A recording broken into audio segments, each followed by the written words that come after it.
এক ওয়াক্ত নামাজ খোদার কসম 1 কোটি বারও কেউ যদি কাজা পড়ে পরবর্তীতে সেটা তো কাজা, কিন্তু যেদিনকার নামাজ, যেই ওয়াক্তের নামাজ, ওই ওয়াক্তের দাম, ওই ওয়াক্তের মূল্য, ওই ওয়াক্তের সওয়াব আর কেমনে মিলবে? কেউ যদি 50 বছরের নামাজেরও কাজা করে, কাজা না করলো, কিন্তু আসলি নামাজ যেটা ওয়াক্তের নামাজ,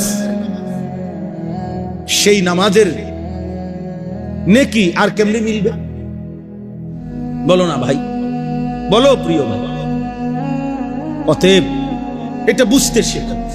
গুনার উপরে অহংকার করো, পাপের উপরে এই সুস্থতা শেষ কথা না। প্রতিদিন বাংলাদেশে সবচেয়ে বেশি অ্যাক্সিডেন্ট হয় যুবকরা, প্রতিদিন।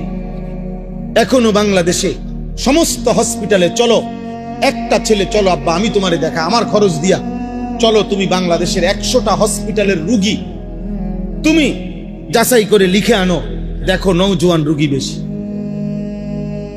সমস্ত পঙ্গু হাসপাতালগুলোতে তুমি গিয়ে দেখো, হাত ভাঙ্গা পাও ভাঙ্গা রুগী, নওজোয়ান বেশি।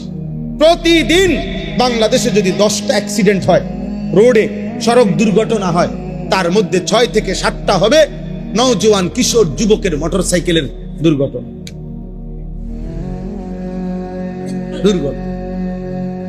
প্রতিদিন।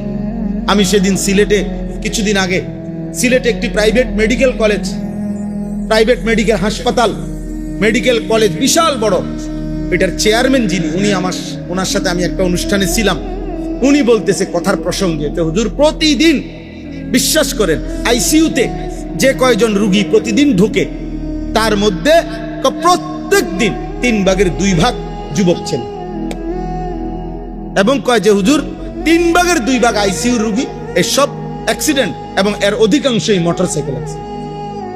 এমন মুমূর্ষ যে আইসিইউ ছাড়া আর কাজ হয়।